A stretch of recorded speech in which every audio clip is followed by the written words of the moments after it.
Hi, my name is Dr. Baldeep Singh, and I'm an internist here at Stanford. And today we're going to talk about the physical exam and the differential diagnosis as it relates to pain in the hip region. Next, we're going to ask the patient where the pain is using the finger rule, asking the patient to use their finger to describe where the pain is, focusing on three key areas: the anterior area, the lateral area, and the posterior area. Steve is here to help us with our demonstration today, and we're going to show you that again by demonstrating here again, having the patient focus. Is the pain here in the anterior area in the front of the leg, the lateral aspect or side of the leg, or the posterior area or back of the leg? It is really helpful to organize this pain into three locations: anterior, lateral, and posterior. Anterior.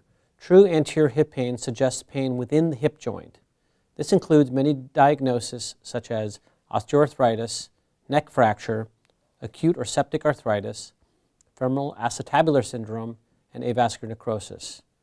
Meralgia paresthetica presents with a superficial burning in the upper outer thigh and is sometimes initially confused with thigh pain. Lateral. The differential for lateral hip pain includes greater trochanteric bursitis and external snapping hip. By far, greater trochanteric bursitis is the most common diagnosis with lateral pain. Posterior. Posterior pain includes radiculopathy radiating to the hip, sacroiliac joint pathology, and piriformis syndrome. Next, I'll demonstrate how to perform the examination for these diagnoses. Starting with the anterior hip, we're going to focus on a few key tests to help us differentiate if the pain is identified in the anterior region.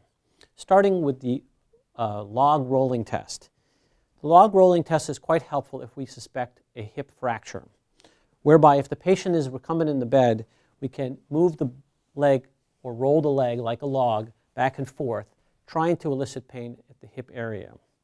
We can further confirm that with the compression test, first by having the patient fully extend the leg and hitting down the leg, the length of the leg, tapping on the knee, again also causing discomfort if there is a fracture at the hip anteriorly, and finally laterally.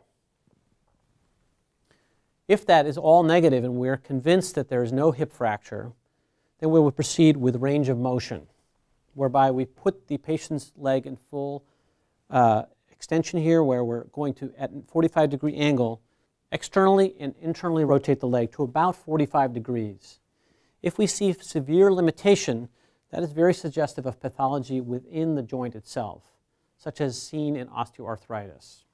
Finally, we conclude by putting the patient in the extremes of range of motion. If the patient elicits pain with this provocative test, it is very suggestive of a labral injury. Finally, if the patient complains more of thigh pain, it may suggest a diagnosis of meralgia paresthetica, in which case the patient will have burning across the top of the thigh, and on exam will have demonstrated decreased sensation. Next, we move the patient to the lateral side in this position to assess for pain on the lateral aspect of their hip. There are a couple things we'd like to focus on. One is greater trochanteric bursitis, where the patient will have pain over the greater trochanteric area. So by palpating on this area directly, if you're able to elicit pain, it is very suggestive of this diagnosis. Next, we want to look at the diagnosis of snapping hip, where the IB tendon may be causing pain as it snaps back and forth over the greater trochanteric area. To do that, you'll grab the entire leg and move it back and forth, flexion and extension, looking for a popping or pain elicited at this site, thereby confirming the diagnosis of a snapping hip. Finally, we end on posterior pain. One of the chief causes of posterior hip pain is lumbar radiculopathy. We'd like to refer you to our Stanford 25 video on low back pain for that portion of the exam. Next, we'd like to focus on the possibility of pain at the SI joint or sacroiliac joint. To do that, we do what's called the Faber Test.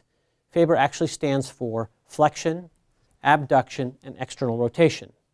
Once the patient is in this position, we place pressure over the knee and try to elicit pain in the posterior area.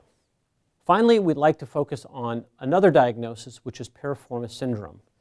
The piriformis muscle is at the top of the buttock, and can sometimes compress the sciatic nerve, thereby causing posterior buttock pain or hip pain, or also can simulate radiculopathy, as we've seen in our low back videos.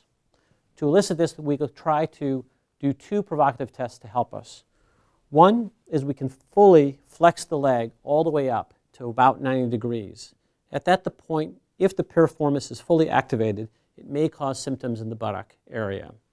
Then, if there's any pain in this area, we may want to bend the knee and put the knee across the body of the patient, holding the hip in place to try to stretch that piriformis muscle and fully compress the sciatic nerve. If that elicits pain, it can be very suggestive of piriformis syndrome. This concludes our video on the approach to hip pain. I would like to thank Steve for helping us with the demonstration today. For further videos on other parts of the exam, go to our Stanford 25 website. The preceding program is copyrighted by the Board of Trustees of the Leland Stanford Junior University.